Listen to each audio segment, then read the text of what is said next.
The Tragedy of Cinema podcast is intended as a family-friendly program that by extension strives to be inclusive to all people regardless of their ethnicity, gender, creed, or any other identifying factors in this incredibly diverse world of ours.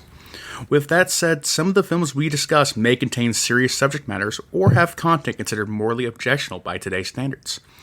We do not intend to condone or dismiss these aspects of these films, but our primary focus will be on what we believe the film succeeds at, some fun facts, and our personal enjoyment factors of each film. With that said, we hope you enjoy the show.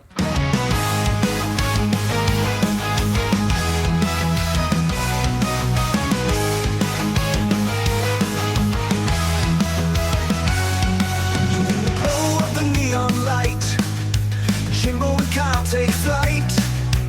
80s dreams on its delight. In the realm of black and white. Movies and TV flow through the stories we all know.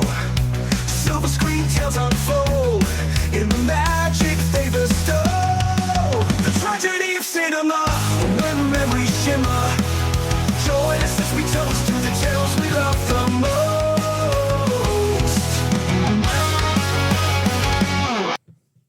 Gentlemen, what are the four pillars? Tradition, honor, discipline, excellence. Manners up. Welton Academy for Boys, a breeding ground for the future leaders of America. An institution dedicated to achievement, virtue, and conformity.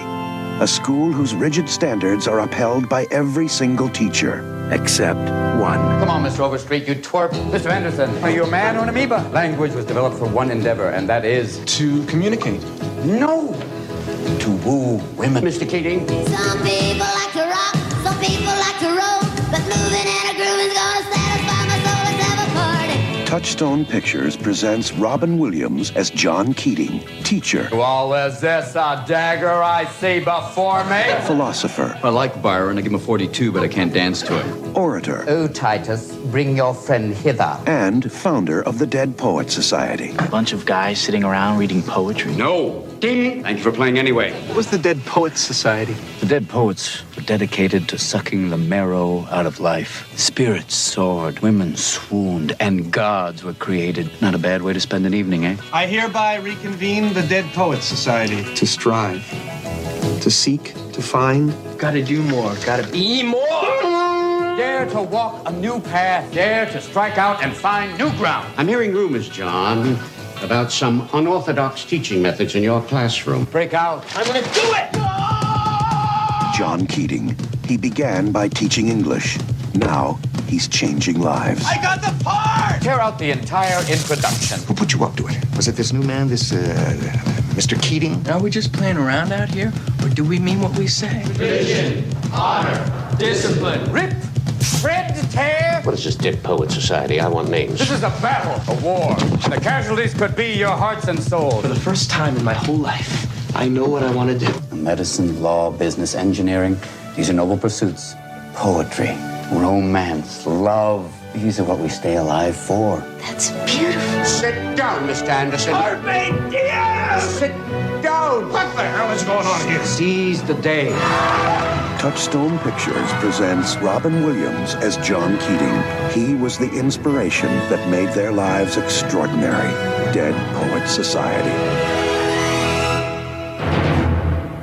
All right, guys, welcome back to the Tragedy of Cinema podcast. I'm your host, Jimbo, and on this very, very special episode, I am joined by one of my regular co-hosts on the Twilight Zone series. Hey, what's up, everybody? It's ADZ, and I have two special guests with me. This is a long time coming. We've been working on trying to put this recording together for a while. So to my left is my oldest daughter, Taia. Taia, say hello. Hello, everyone. To my right is my youngest daughter, Maris. Maris, say hello. Hi, everyone. Are they nervous? I don't know. They will be by the time this is over. Yeah, I think we've had this scheduled.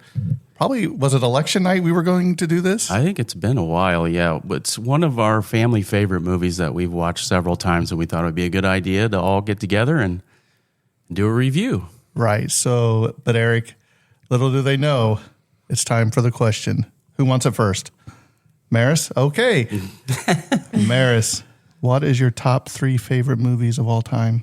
Oh. Number 1, Probably Good Will Hunting. Oh, another Robin Williams. I like to go to Goodwill and hunt. I've never seen that movie. Never. Shame A Tale of on Two you. Sisters. Here we go.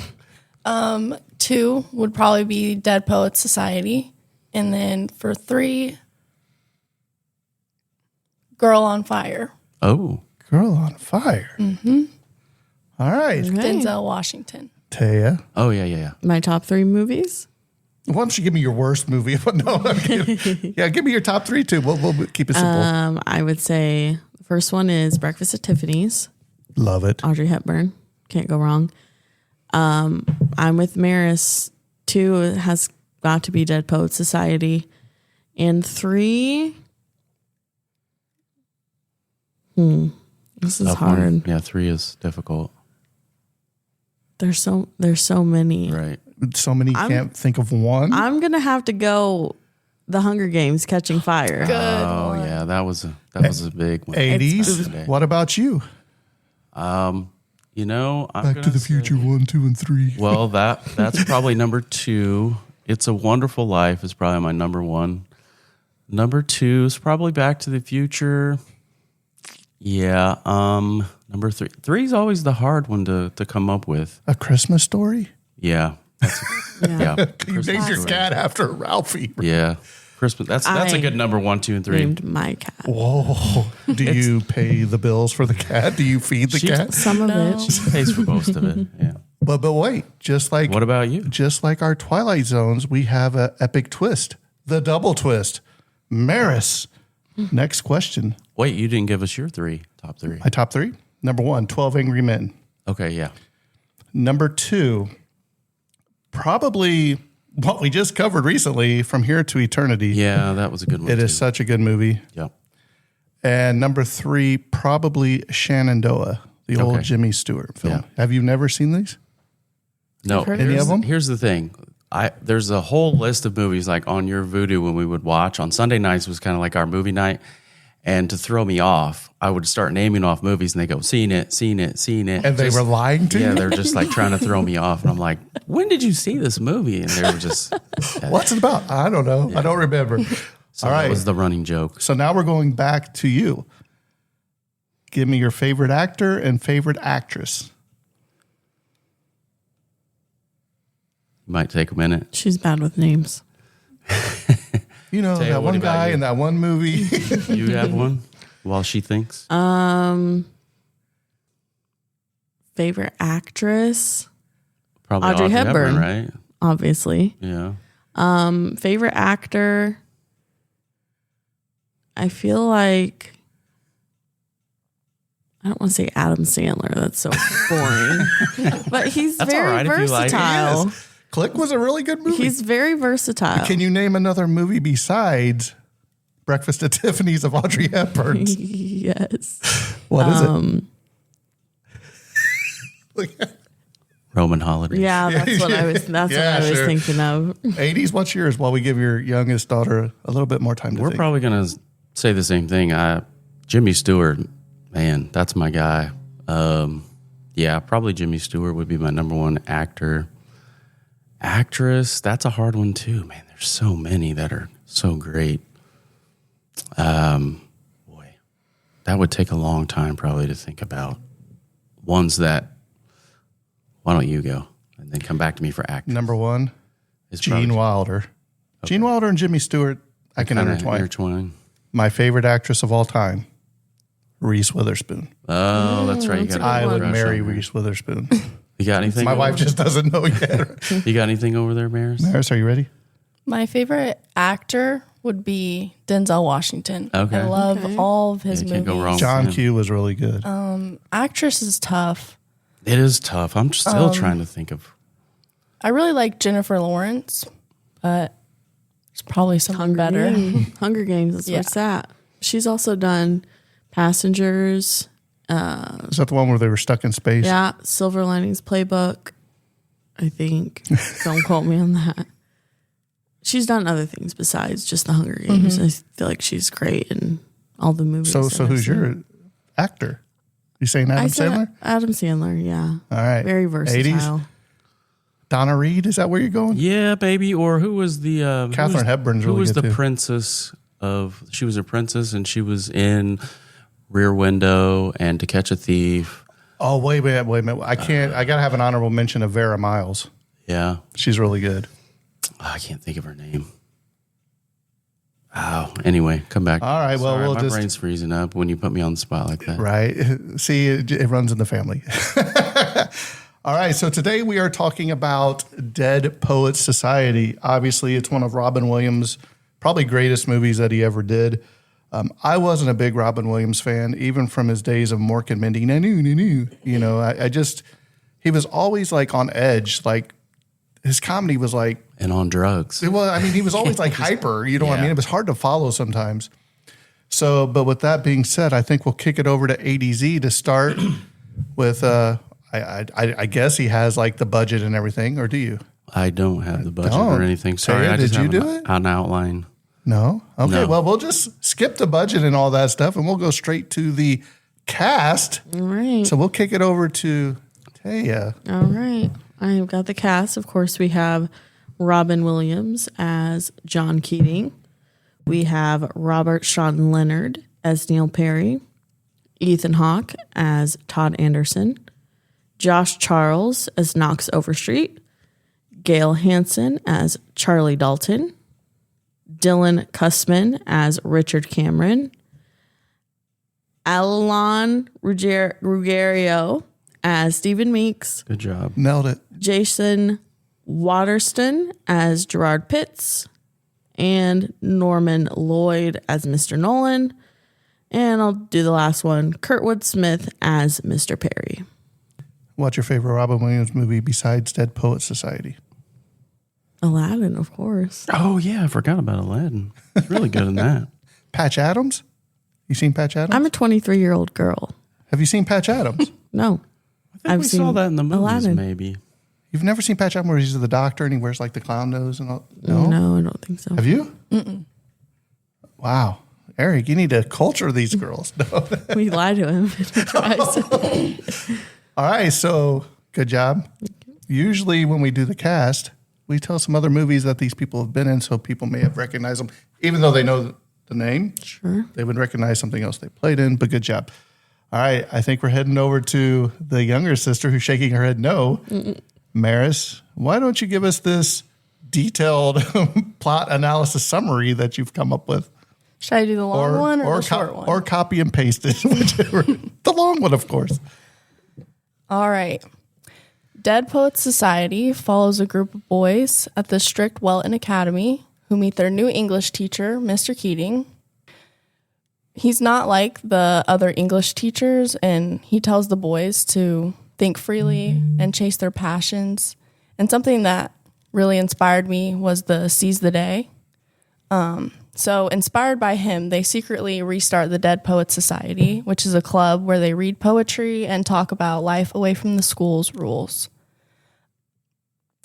As they start to break free from the expectations around them, things get pretty complicated. Neil, one of the main characters, he wants to act, but his father is very strict and won't allow it. And so this pressure becomes way too much, and after Neil's tragic death, the school blames Mr. Keating and fires him. In the final scene, the boys stand on their desks and call out, "Oh, Captain, my Captain," to show their respect for Keating and the lessons he taught them about living with purpose and courage. Is that all of it? Okay. Good job, Maris. Yeah, pretty proud of I you got for some copy numbers and paste. for the movie. It looks like it made $235.9 million worldwide against a budget of only $16 million. So I'd say it made its money back for sure. It was the fifth highest grossing film of 1989, which is kind of surprising. I'd have to look up a list of all of the movies that it was up against in 1989, but I'm surprised it only came in fifth. The domestic box office for the movie was $95.9 million, while the international take was $140 million. So worldwide gross, we got that $235 million number. Domestic gross, $95 million. International gross, $140 million on a budget of $16.4 million.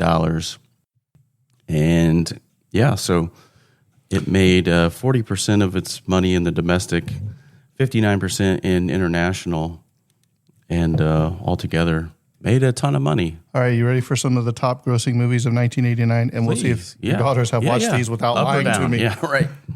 Batman, Michael Keaton. Ever seen that one? I think so. I'd have to see Michael. Look Who's Talking.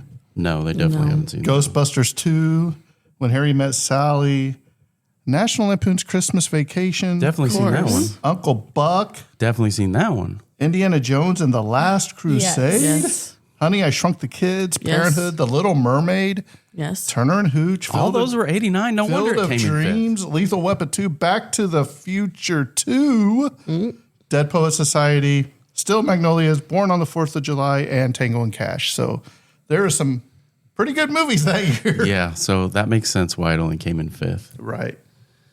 All right, well, I'm going to transition. Let's start out the movie, and I've got a little outline. I did do an outline, actually, so we'll just start off, and I'll give you some high points, and then we can discuss. I got 3 acts, basically, of the movie, and then I have a scene that's like the high point of each act, and then we can just kind of discuss maybe what in the act that you liked, that you didn't like, your favorite scenes as we kind of progress through the movie, and then we'll each kind of give our summaries at the end and ratings, and then a prop piece that you'd like to have from the movie. And that's kind of how we do things around here. So. Act 1, we have a setup and introduction to the Welton Academy. By the way, I saw those sweatshirts. I'm going to see if I can get a Welton Academy sweatshirt online. I want one too. Because that'll be a reference that most people probably wouldn't get, but I'd like to have one. So we're introduced to Mr. Keating, like the English teacher previously, the previous term has retired, right? And they have a big assembly. It's the start of school. I'm assuming it's around the fall time, and all the parents are there dropping their kids off to the Welton Academy boarding school. And everyone comes in. It's really formal, and yeah. It's like an all-boys school, right? Right, exactly. And the only thing that I could get out of the opening of this is it's almost like a Catholic church service. Yes. And the little altar boys getting their candles, and I'm like, poor kids.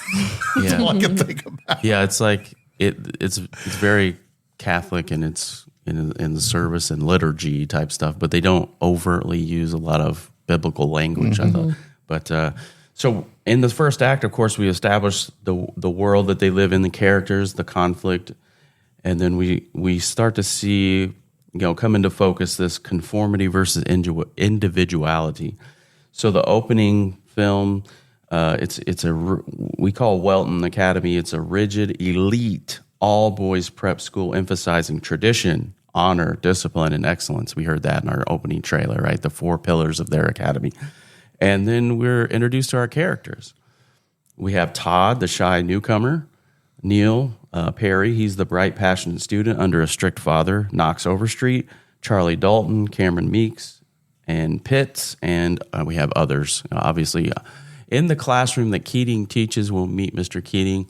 In his classroom, there's probably about 20 guys, but those are probably the top 6 or 7 guys that are kind of the leading characters of the movie. Who's your favorite? Who's your favorite of the characters? Let's go Charlie around. Dalton. Charlie Dalton.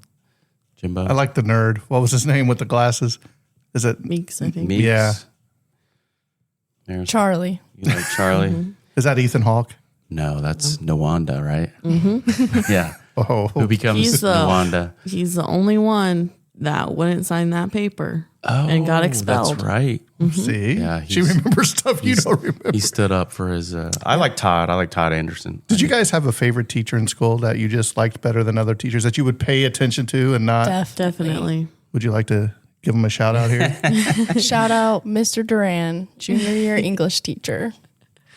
Shout out to Madam Tammy Condon, French teacher, my French teacher. Madam? And what's going on? It's French. Mrs. Madam. I was like, what kind of school did she go to? Madame Condon. She was my French teacher. She was awesome. Okay. ADZ? I had a science teacher in 6th grade. I won't divulge his name because he might not want to be on here, but he opened my eyes. I really got excited about astronomy in 6th grade. Really? Yeah. He wanted to be an astronaut. When we learned about how far the distance is from the sun and the moon. Did I have him too? I don't know. I don't know if he taught after, because I'm 1 year ahead of you. Mm-hmm. What about you? One from Eagledale that sticks out? Well, no, I'm throwing it way back to fifth grade. Okay. Mrs. Warren. Oh, yeah.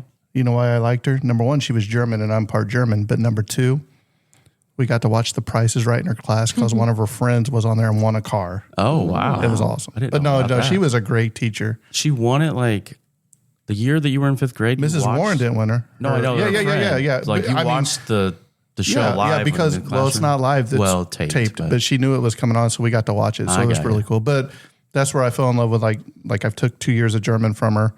And she was just a great teacher all the way around. Yeah, I had her too. And then also shout out to Mrs. Fox because she would pass out the little reds. They were called smart pills. Maybe that was Mrs. Warren. But when you took a test, she would put a cinnamon hot on your desk. Called them smart pills. I remember that, yeah. So, of course, you feed me candy, you're going to be one of my favorites. All right, our inciting incident in Act 1 is the arrival of the English teacher, John Keating, who was played by Robin Williams, of course. He's a Welton alum, and he has an unconventional teaching style. So I just put as the high point in scene 1, Keating's first class, where he tells his students to carpe diem, or seize the day. Right, that's a cool scene, inspiring them as they're kind of all gathered around that trophy case. He inspires them to live life differently, to suck the marrow out of life, if you will.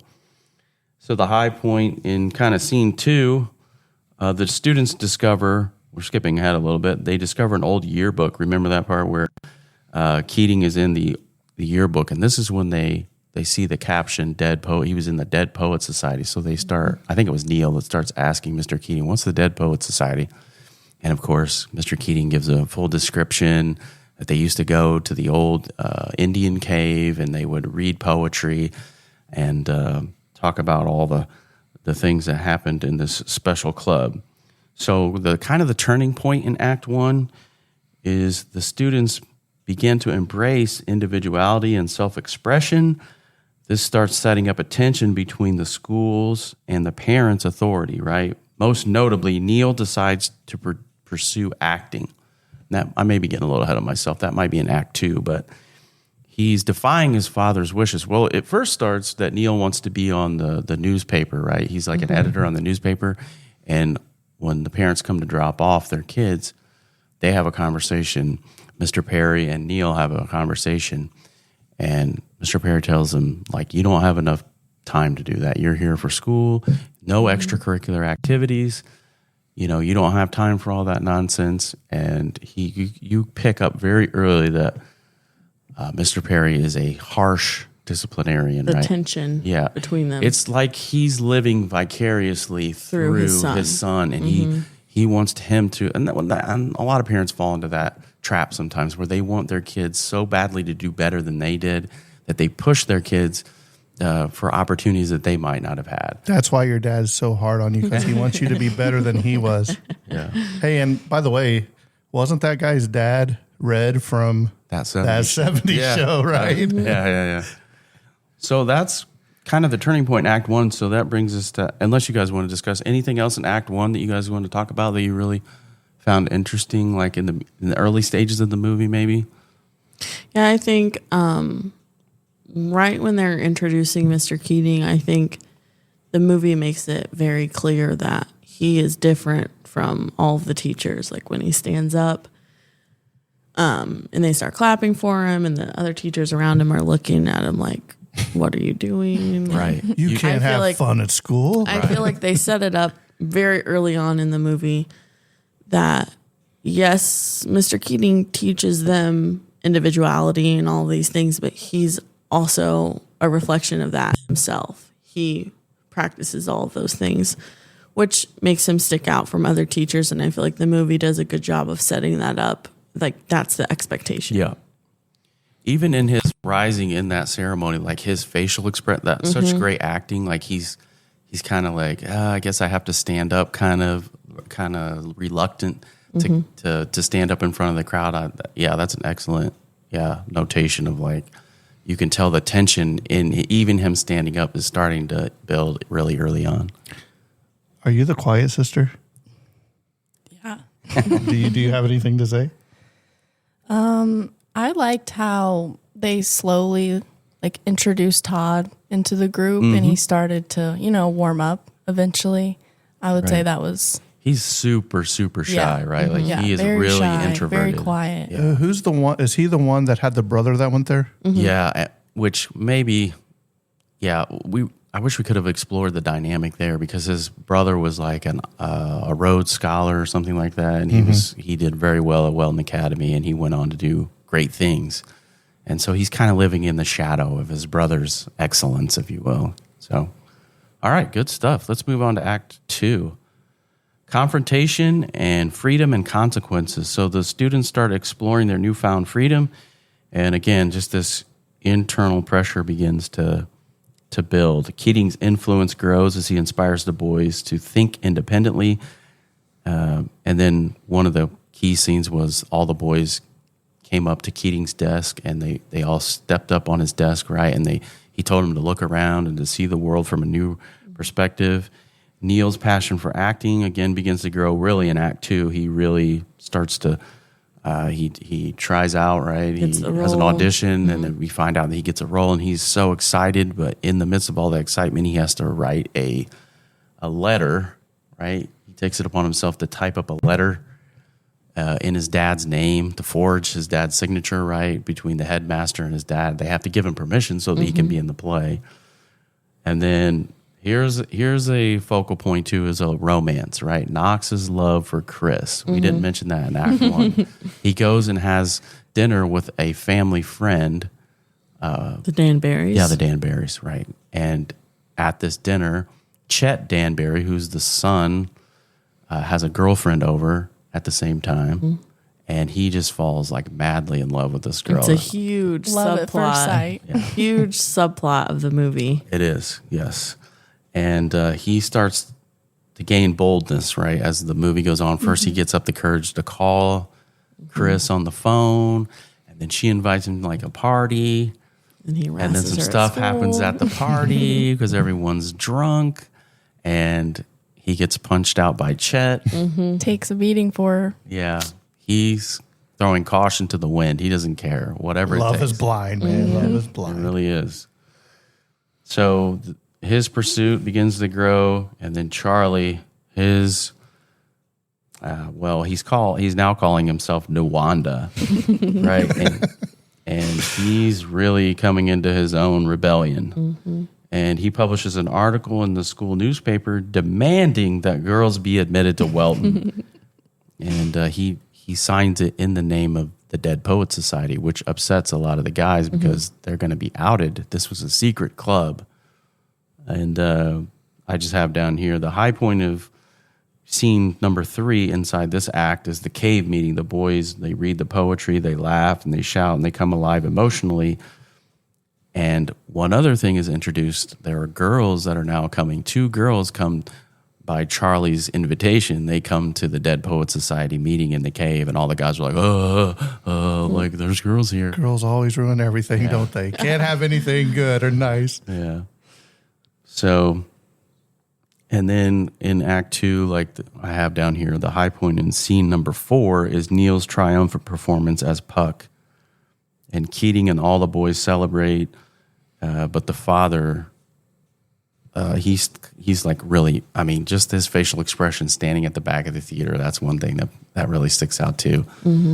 Anything along Act number 2, you guys, that I've left out, or things that you liked? Yeah, definitely. Definitely. We were talking last night. We watched it last night. We were talking about it, and Maris had a great observation about Neil and Todd, and so I'm gonna make her say it. I like how she just throws her under the bus. Oh, by the way, I'm not gonna take credit for it, so you need to say it because it's Does really she remember good. though? Is the About how Neil sees himself in Todd. Oh, yeah. I said, I feel like when it comes to Neil and his father, he kind of acts the way that Todd does. The dutiful He's son. very timid, okay. not saying what he wants. Yeah.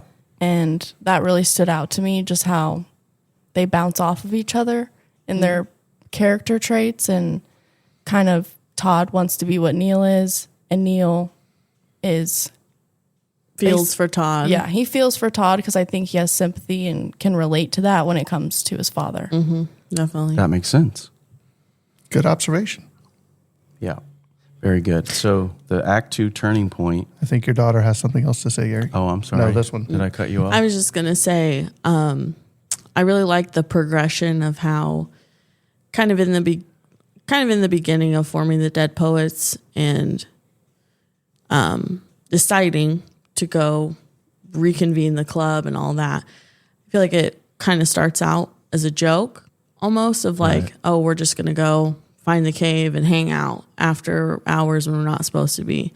But I feel like in Act 2, it's especially strong where it starts progressing of they're not just doing it for fun anymore. Like each boy is doing something in the club mm-hmm. and growing courage and all that. I feel like it's a good transition from, oh, let's just go hang out to we're passionate about this. Like this is something that we want to do. We're finding ourselves in this club. And I think Act 2 is a good kind of progression of that. Okay, so at what point, I'll ask each of you, at what point did you really start liking this movie? Because at the beginning, it is kind of boring. Mm-hmm. I was like, I don't know if I'm going to like this movie when I first saw it. I said, this is, when it first said Dead Poets Society, you were like, hip, hip, hooray? At what point? Because it takes time to build these characters up, like you said, the progression. But was there a certain scene or a certain moment at the beginning of this movie where you're like, okay, now this is getting interesting, not just, oh, this is terrible? I know mine. I would say mine is when Todd doesn't write his poem that he's supposed to present in front of the class, and Mr. Keating does the yawp, that scene. That's really good. And just encourages him. And by the end of it, he's just watching Todd while he's speaking freely. Sweaty tooth bad man. Yeah. And I think that's a good scene of like, you can see what Mr. Keating was doing for the boys and how Todd started in the beginning, wouldn't speak, didn't want to speak in the club, didn't want to read anything out loud, to he's standing in front of the class of his own free will, making up poetry on the spot. And the look on his face after, he's got like big grin on his face and you can tell he's proud of himself. I think that is a good turning point of, okay, look at what this teacher is doing in their lives. Maris? It's not as deep as that scene, but I would say, I don't remember if it's the first cave scene, but when they sing that song, Gotta Do More, Gotta Be More, something, I forget the rest, but and they're drumming and chanting. All the way back. Yeah, that was just like a really good scene and made me happy. So. When's the point where we'll call him the bad guy, when he does something to like the flagpole or something? Who's the one that they won't rat out? Do you remember when? Isn't there like the guy that they blame on the other guy? Oh, do you know what I'm talking about? The bad. I call him the bad kid. Nawanda. Well, Nawanda, he gets a paddling, right? Mm-hmm. Because he stands up in the assembly and says he got a phone call from God. That was after That's a good scene. That was after he released the article in the school newspaper from the Dead Poets Society. He wouldn't rat out the Poets Yeah, he wouldn't rat out. He's the only one that got expelled. Yeah. Well, he was on the verge of being expelled for that. Yeah. And then, it sort of just kind of like cascaded down from there. But I think a turning point in the movie, I liked it from reel to reel too, like you. It wasn't boring to me, even as the characters are developing, just because I like the era of history. The cinematography, we'll get to that in a minute, was just outstanding for fall in New England. It was amazing shots that they had. But when Mr. Keating leaves his old Dead Poets Society book on Neil's desk with an inscription on the inside, that was like sort of his endorsing of reviving the Dead Poets Society again in a subtle way. I thought that was a really cool part. Did you ever have to memorize poetry in school? And do you remember? I thought any you of would them? ask me. I remember Two Roads Diverge in a Wood by Robert Frost. That's one that I remember the one. What is it? Half a league, half a league, half a league onward. All in the Valley of Death Road, the 600 or whatever it is. Did you guys have to? Was that in reference to the Revolutionary War? Or Something like that. Did you guys have You guys to ever memorize? have to memorize? Yeah, I had to remember- write it, but the only thing that we really had to memorize was our speeches. You guys got off lucky. Yeah. I remember having to go up to the desk and say it to the teacher in front of everybody. I remember the poet E.E. Cummings. I remember because I had the same last name. So Yeah. I was like, maybe I'm a poet, descended from a poet. I didn't know it. Yeah. So Act 2, we're wrapping up Act 2.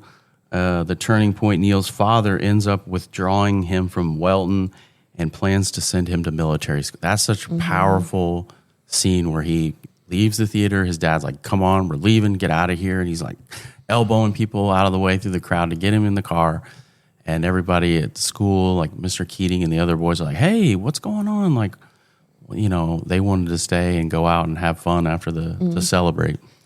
So when they get home, of course, Neil's father is very stern and he tells him all that stuff, that he's going to military school and then he's going to medical school. And Neil is just, he can't take it anymore. Yeah, he's absolutely crushed. Like, Dad, that's 10 more years of my life with school and medical school and all that stuff. And so then, of course, we come to the horrific part of the movie that I don't know if it's a twist. I don't. Would you consider it a twist? You kind of see it coming a little bit, but it still is rather shocking, right? Because he stands. I just remember like him standing in front of the windows and opening the windows into the middle of the winter, and he's. I think after that, I was like, something's gonna happen. Something's off. Yeah, but you really don't know. I think that's what makes it good is like that you're left in suspense. Like he goes downstairs, right? After he puts the crown from the movie on and stands in front of the window. Then he goes downstairs, goes to his dad's office, and then they show a tight shot of him holding a key. He takes out what we discover, a gun wrapped in a cloth. He sets it on top of the desk. But the good thing about that I thought, and you guys tell me what you think, they don't actually show his body because the way the camera is angled from the door, he's behind the desk at an angle. So when his dad, I mean, those couple of 5 minutes or so where that scene where it unfolds, if you will, that's just a great part of the movie, I thought. I mean, it's a terrible tragedy, but the way they shot it was really great. What do you guys think? I thought it was really interesting how they don't show a gunshot, and instead it's his dad waking up out of his sleep saying, what was that noise? What was that noise? He knew because something was until, wrong. I mean, you can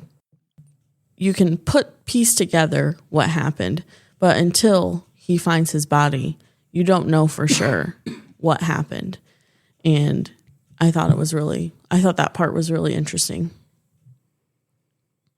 Yeah, and even the gun smoke that hung in the air, the way they shot that. It's like haunting. And then he kind of like sniffs when he comes in the room, like he knows something's. I mean, that's just a great, awful, but great scene at the same time. But I also think at this point, especially being as fathers, sometimes you push your kids to the edge because you want them to be better than what you are. Right.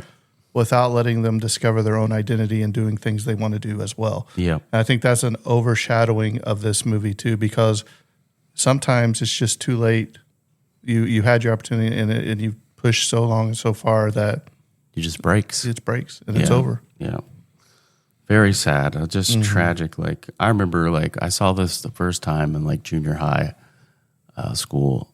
Yeah. And I cried like at the end of when probably a couple of times throughout because it's inspiring and at the same time tragic. So it's apropos that he's in a Shakespeare play, A Midnight Summer's Dream, because it's very Shakespearean and it's, the way the movie goes. So Act 3, let's talk about resolution, fallout, and legacy. So the purpose, the consequences of the rebellion and the lasting impact of Keating's teaching basically result in him getting fired.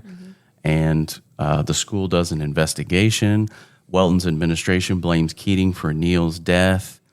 And that's where the turn is. Like everybody they wanted to have a scapegoat. They wanted to blame Mr. Keating and his teaching style.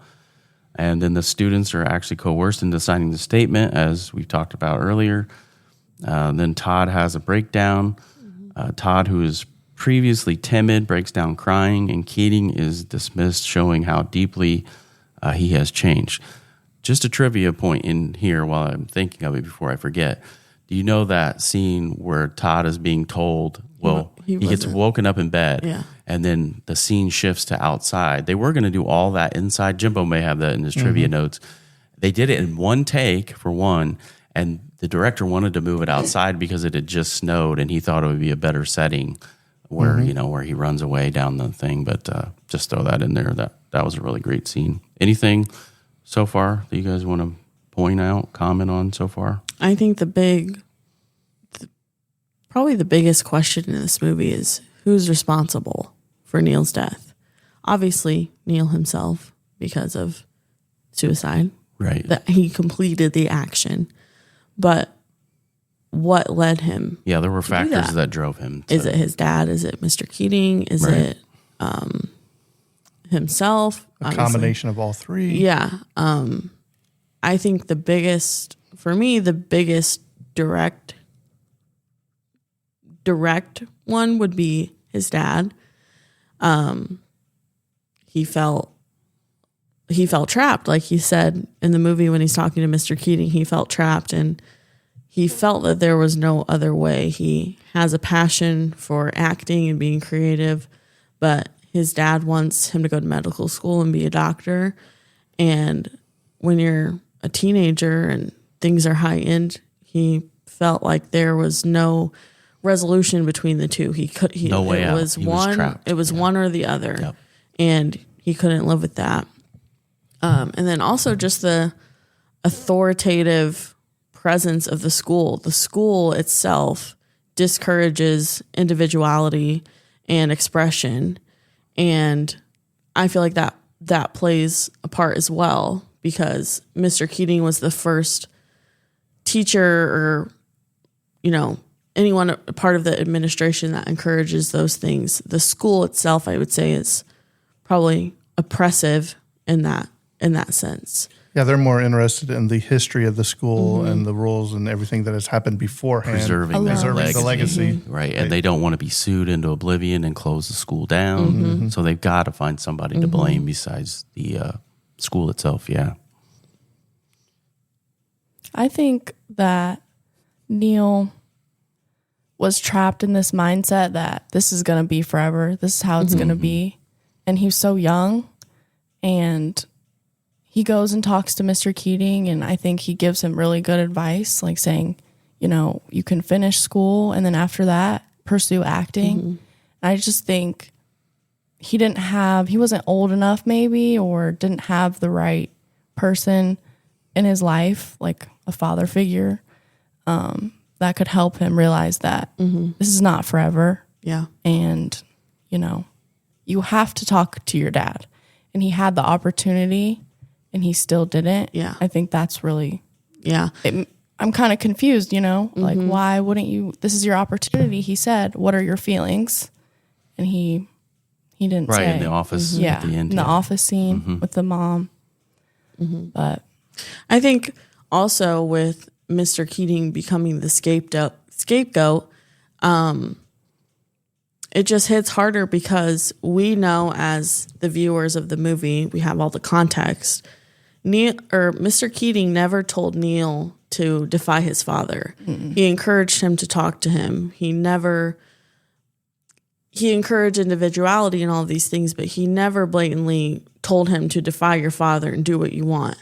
He was kind of that middleman of, okay, this is what you're passionate about. I know you want to do this. This is what you need to do in order to do that. It was Neil who ended up making the decision to not talk to his father and be in the play anyway. So I think that's part of it too, because the school kind of blames Mr. Keating and says that he's the reason he defied his father, and he's the reason he was in this play. But we know as the viewer that that's not the case. All right, let's move to the high point of the climax of the movie, the scene that really makes the movie. The "Oh, Captain, My Captain" scene. As Keating leaves the classroom for the final time, Todd courageously stands up on his desk in protest, followed by most of the class. And Todd says, "Oh, Captain, my Captain." It's the emotional climax of the film. Defiance, gratitude, and heartbreak are combined in this scene. Keating looks back with pride and sorrow. And, he says, "Thank you, boys. Thank you." That is a really powerful scene at the very end of the movie. I'm glad it came from Todd, too. Yes. Yeah, you can see the movement of Todd and, his character development. And then the music playing underneath it is all that combined comes together really well. So we have the resolution that Keating looks back. I already said that with pride and sorrow. The students have internalized his message, seize the day, and the movement toward individuality survives even in defeat. So, and then that brings us to the conclusion of the movie. I think they ended it in a great way. Yeah. We don't need to know what happens after. Maybe he went back to London to teach. Who knows? Maybe. We don't need to know. Yeah. The point is it ended up the perfect he time. Accomplished his purpose. Everything came together. Todd's character development. I think he was also kind of motivated by Neil's death in a sense as well. He had already been getting his voice and getting more courageous, but I think Neil's death as his best friend at Welton really propelled him, solidified that fact that he, like you said, he took to heart everything Keating had said, and I think that's one of the best scenes in the movie. Yep, for sure. Jimbo, you got some trivia over there? Oh, yeah. So I get the fun parts of telling you guys stuff that you don't know about the movie. What attracted Robin Williams to this movie is he wanted to be the type of teacher that he wished he would have had. And you ever think about, if I was a teacher, I would have done this to make it better for my students, because some of us had those teachers that you're like, just get me out of here. And the clock's like, tick, tick. You keep looking, it's only been 5 minutes. But Robin Williams said this is probably one of the best movies he ever did, and the director was one of the best that he ever worked with. So, also they filmed it in chronological order because they wanted the growth between the teacher and the students. You can see it growing as it comes, which is very odd for them to do in a movie these days. When the boys show Mr. Keating his old senior yearbook picture, it is, in fact, really Robin Williams' high school senior picture when he was a student at Redwood High School in Larkspur, California, north of San Francisco. Interesting. At their premiere, Kurtwood Smith saw a family with the father domineering his son very much like his own character in the film.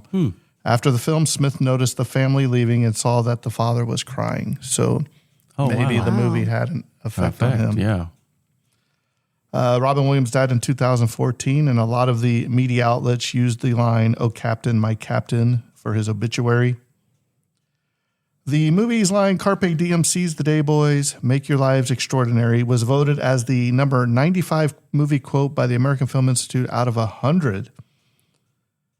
Ethan Hawke's first impression of director Peter Weir was that he spoke funny. Weir was the first Australian that Hawke had worked with. Let's see here. Oh, here you go. Originally landing the leading role was going to be Liam Neeson. Could Liam Neeson have... Eric. Could Liam Neeson have pulled it off as Robin Williams' character? The Taken character. The Taken dad? The gun or his daughter. The new Naked Gun movie? Not ringing a bell. What else? Okay. I saw a picture. Qui-Gon Jinn in Star Wars. No, he just lost her there. Could he have done it, Eric? Could he have played the role that Robin Williams? No way. I don't think so. Honestly, this is for me. Well, I'm getting ahead of myself. It's near perfect. The casting, everything just came together. Sometimes that it's like lightning in a bottle for certain movies. I think it's rated too lowly, honestly. Of course, I go to IMDb, but yeah, I don't know if Liam could have pulled it off. He's a great actor, but I don't know. The director had all the boys room together during the film so they could grow. Norman Lloyd later recalled that Robin Williams was in a somber mood during filming as he was going through a divorce at the time. And there was no joking around between takes. So, oh, really? Oh, wow. You can tell Robin Williams is a funny guy on camera sometimes, but I think this was the beginning that you see his downfall. Let's see here. During the shooting, Weir requested that young cast not to use modern slang, even off camera. So he didn't want any of that to leak into the movie, I guess. There's a bunch of stuff here. I mean, we've rattled on long enough. Let's see if I can find anything interesting. River Phoenix wanted to play Neil Perry, but the part went to Robert Sean Leonard. I think he could have. River Phoenix. I'll make Do an they know who exception. River Phoenix is? Stand By Me. He was the young Indiana Jones at the beginning of Indiana Jones and the Last Yeah, Crusade. they probably don't recognize. He died of an overdose, too, in the early 90s. Yeah, we lost a lot of kids to overdose, movie actors.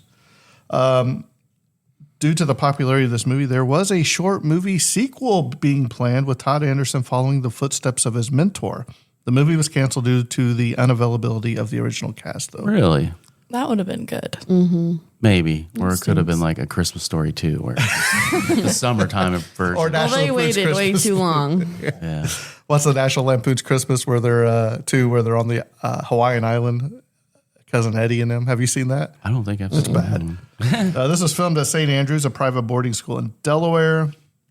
In a SiriusXM interview in July 2016, Matt Damon revealed that he and best friend Ben Affleck auditioned for unspecified That would have roles. been all right, yeah.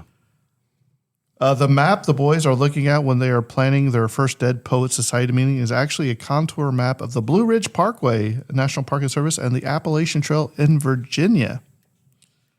Laura Flynn Boyle, who I'm sure your girls do not know, had a small role as Chet's sister, but her character was cut. However, she appears in the movie lying down on the floor in the back room while Knox speaks with Chet's parents. She also appears on the stage at the end of the play, first kissing Robert Sean Leonard after greeting the public at his left side. Oh, yeah. I remember that scene. Yep. Initially, Peter Weir had planned to make Green Card in 1990, but Gerard Depardieu proved to be unavailable for a full year. Disney studio head Jeffrey Katzenberg suggested that he should make another film in the intervening year and handed him the script to Dead Poets Society. So, Keating, the part of John Keating was intended once to be for Dustin Hoffman. Do you know who Dustin Hoffman is? Nope. Have you seen Hook? Rain Man. I think so. Eric, you got a lot of work to do. They lie to me, man. They are like, seen it. It was also going to be Hoffman's directorial debut before Hoffman withdrew from the film. So this film is frequently shown to fraternity members during leadership seminars because of the striking similarities between the film's plot and the historical events that led to the creation of fraternal organizations at universities in the United States in the late 18th century. Extras in the movies were students from local Delaware high schools. This included the actual Glasgow High School band scene at the pep rally. How would you like? Hey, I'm in the movie. What are you? Pep band. Eric, did you ever play instrument? Piano. Played the piano. Did you play it well? No, of course not. I think I played maybe a year. What about your daughters? Have either of you I don't played think an either instrument? one of them played an instrument. Yeah, I'm not. The recorder. We were The in recorder, choir. We yeah. all had the We recorder. all had to Hey, do wait a the minute. recorder. Handbell choir. Were you in the handbells? I was. Yes, sir. Ethan Hawke was already 2 months into college at Carnegie Mellon University in Pittsburgh when he got the part of Todd. Norman Lloyd, who was Mr. Nolan, was most surprised to discover that he was expected to audition for the film. Initially, he refused. He said that he had just finished 6 years of St. Elsewhere. I know your daughters don't know that. Yeah. 1982. I remember the show. but And that the that's an old one. producers should use that. He was like, look, I've been in this. Here, go look at my body of work if you want me Right. to play in it. He was told that Peter Weir was on location and he had never seen Lloyd's TV series, so Lloyd finally had to go in there and audition. The poem from which Charlie has copied from lines on the centerfold of Elaine Reynolds' Miss October 1959, woohoo, and Eric, you can't take that as your prop piece, is from Abraham Cowley's poem, The Prophet. The poetry pundit exercised by John Keating in poetry class is named J. Evans Pritchard, Ph.D. This is a fictional person, but believed to be based on Lawrence Perrin, who espoused similar views of the poetry in the book Sound and Sense, An Introduction to Poetry. This is the first Touchstone Pictures, which I thought was interesting, released to receive a Best Picture Academy Award nomination. By the way, did this win any awards? Stand by. Eric, look that up while I go through a few more of these. This is the only Best Picture Oscar nominee of the year to be also nominated for original screenplay. It's the 10th highest grossing film of the year and the 5th highest overseas. It surpassed 2 other blockbuster Disney releases, Honey, I Shrunk the Kids and The Little Mermaid. Fun fact, Honey, I Shrunk the Kids was the first ever drive-in movie that I saw at the drive-in. The first movie Robin Williams was in that got a Best Picture nomination at the Oscar.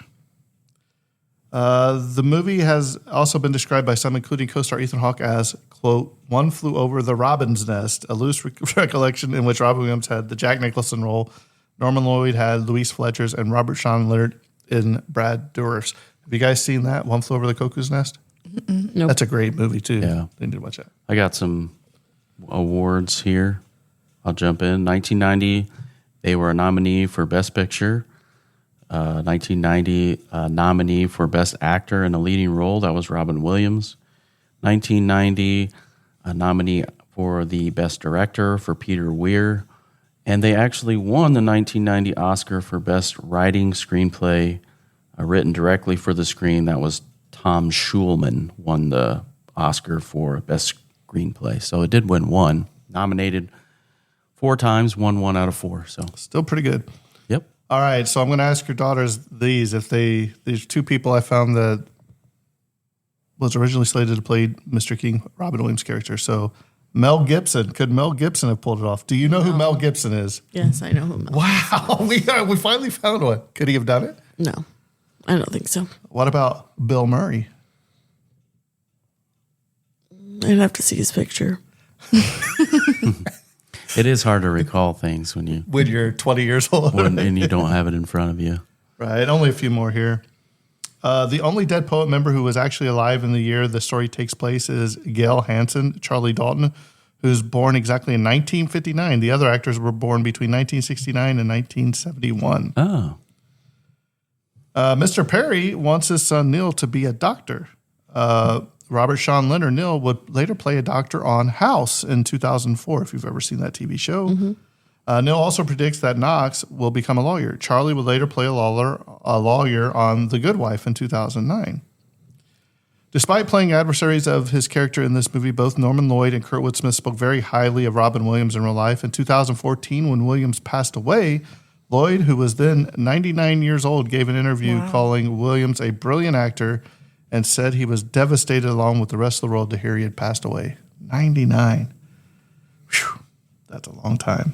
35 years later, Ethan Hawke and Josh Charles would reprise the roles as Todd Anderson and Knox Overstreet, as Dr. Anderson and Dr. Overstreet of the Tortured Poets Department in Taylor Swift's music video for the song For It. I knew we were going to have to talk about the Swifties in the room. So would you like to dive into any of the Taylor Swift Tortured Poets Society? I actually didn't. Okay, when she first announced the album title, of course, that's what I immediately thought of. I thought of Dead Poets Society. And I really did not recognize the actors when I watched the music video, the Fortnite music video for the first time. It was kind of a thing where it's like, oh, they kind of look familiar. But I wasn't thinking that, and then I think I saw it on Twitter or something like that. And I think that's when your dad said, oh, my daughters want to do Dead Poets because of Taylor Swift. No, not because of Taylor Swift. We liked this movie before then. Oh, it just added a special layer. It's really, I think it's really cool. Are you a Swiftie too? Not as much as her. Oh, okay. Have you seen Swift in concert? Yes. How many times? Once. Brazil? Denver. Wow. You didn't get to go to the indie one? No, I tried to get tickets, but... Your dad should have got those for you.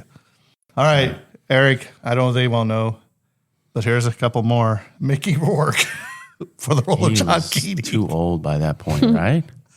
This is 89, though. I mean, all Mickey right, what Rourke about... Of the Monkees fame. Alec Baldwin. Oh, gosh. Would he kill anyone on this? I don't know, but I'm glad he was shot down. Boom, boom. Nobody likes a suck up.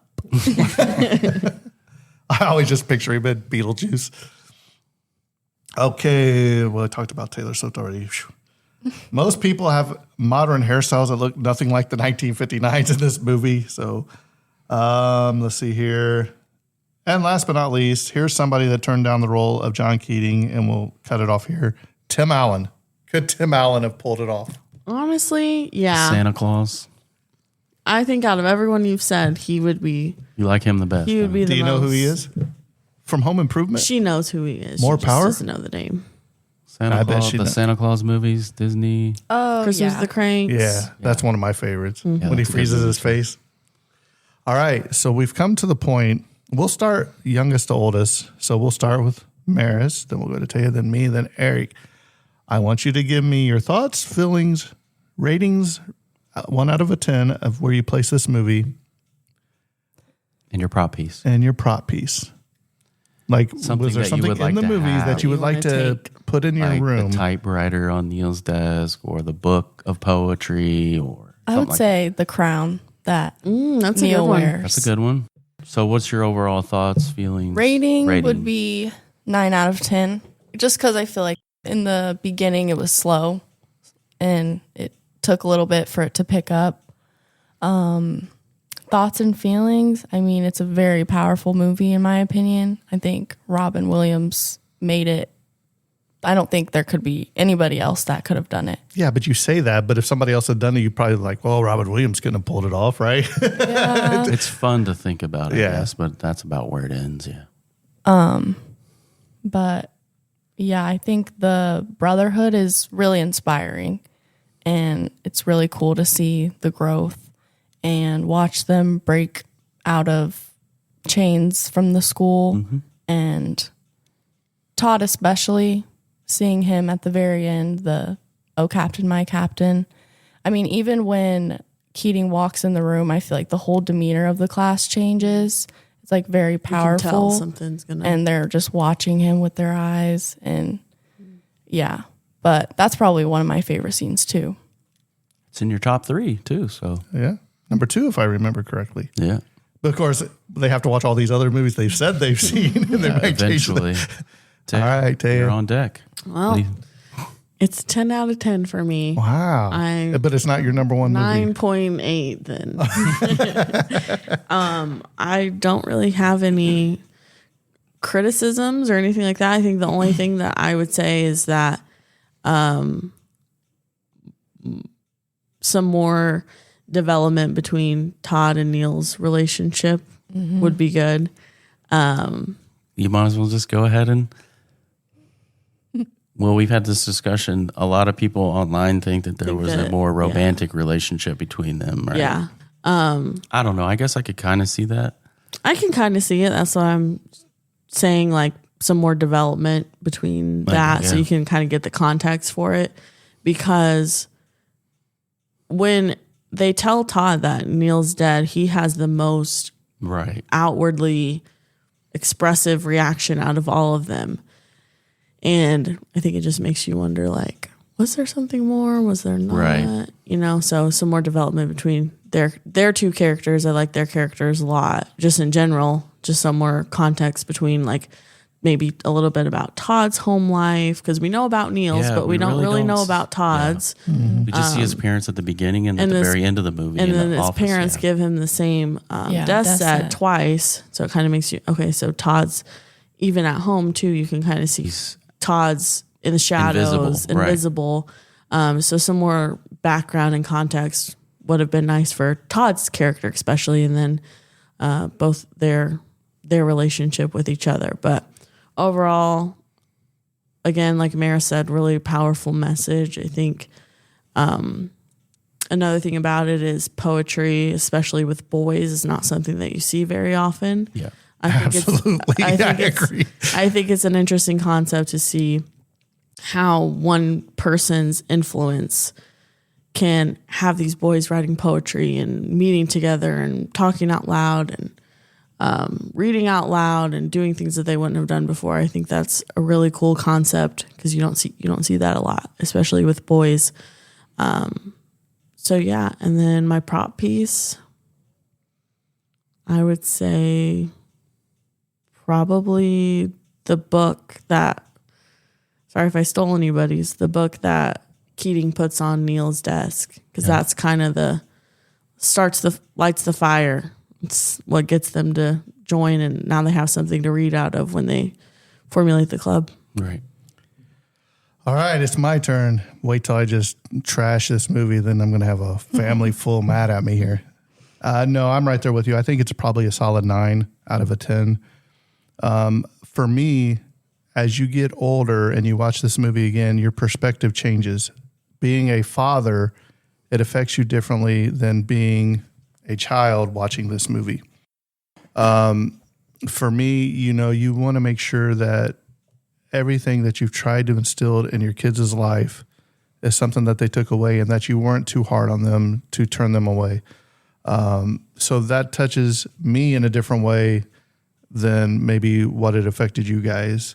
And I think sometimes it takes a special person for your child or even you to learn from, like Mr. Keating, to have that effect on you, to change your perspective and see where you should be heading. I mean, we've all had those mentors, like my dad. My dad's a great mentor of mine. My grandpa was a great mentor of mine. Now that my grandpa is gone, you try to go back and think of some of the conversations that you've had with him, and hopefully that you're making them proud. Because especially if you still have your parents and grandparents alive, make sure they know how much you mean to them, or they mean to you. Because once they're gone, you can't bring it. And I know there's broken relationships, and you always wonder, if something happens, do they really know how much they meant to me, or how much that they've helped me grow in my life? So just make sure you live your life to the best of your ability, and make sure you say thank you to the people that help shape the person that you are. And I think you see that with Mr. Keating in this, and how the respect that the boys ended up having for him. At first they were kind of like, well, this is weird. Like what is this crazy guy doing teaching here?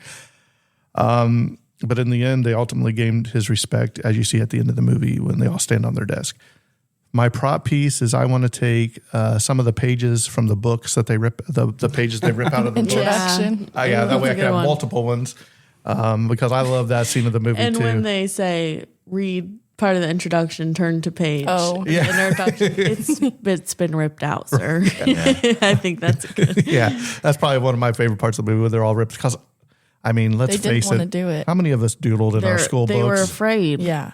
They're That's the thing. afraid Oh, yeah. of the Did you school ever and the doodle in your rules. school books? Draw pictures or anything? No, not that I can remember. Did you? Did you? I know you did. Probably, yeah, at some point. Do you remember us having to put like the book covers on every year? Yeah. We had to preserve those Did you? books. I had those. Did you guys have to do that? Oh, that was terrible.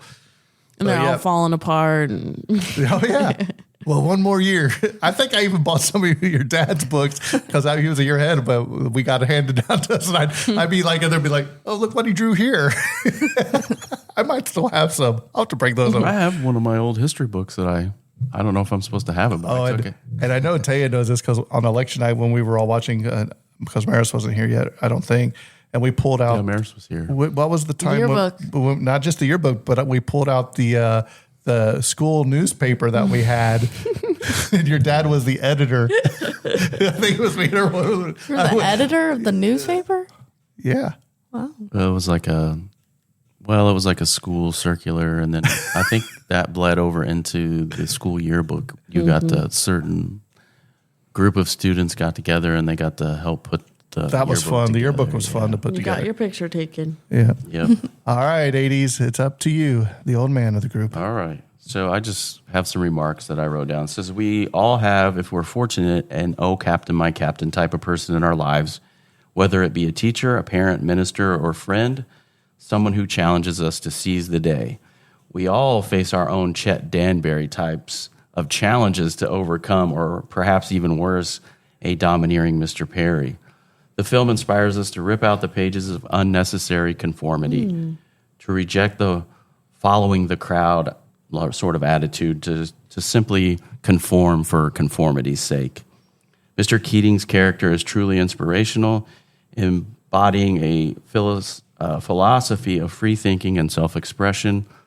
The highlight of the cinematography for me was the haunting, beautiful sequence of the boys running to the cave at night with their flashlights in hand and overcoats, and they sort of like disappear into the fog. If you remember that scene, that was really cool as far as like the cinematography part for me.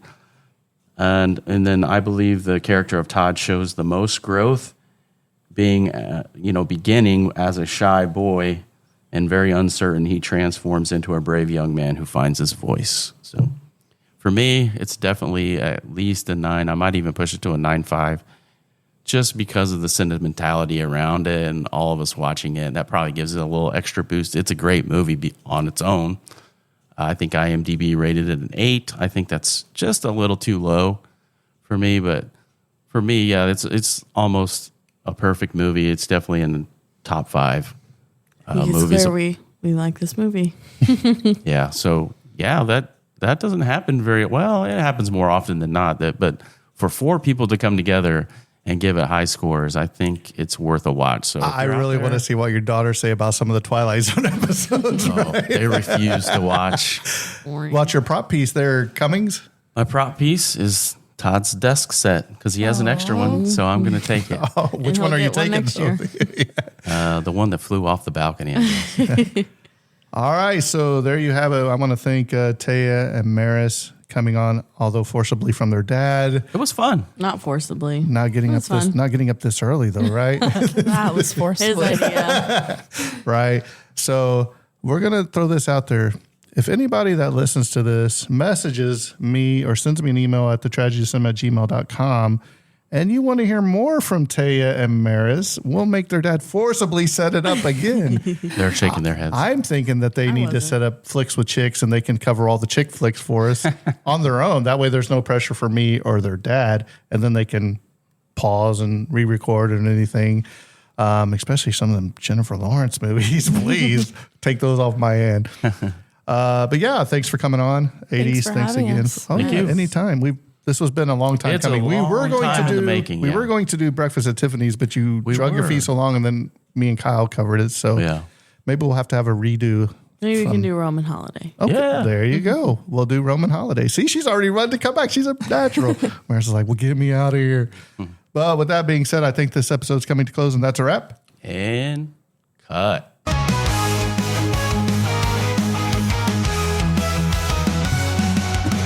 Tragedy of cinema, where memories shimmer. Join us as we toast to the tales we love the most. The tragedy of cinema, where memories shimmer. Join us as we toast to the tales we love the most.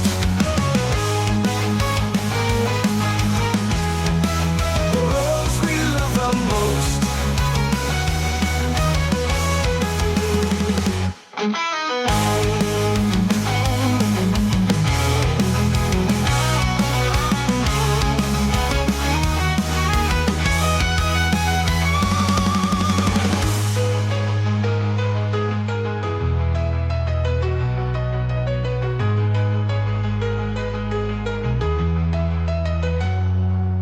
The tragedy of cinema, when memories shimmer.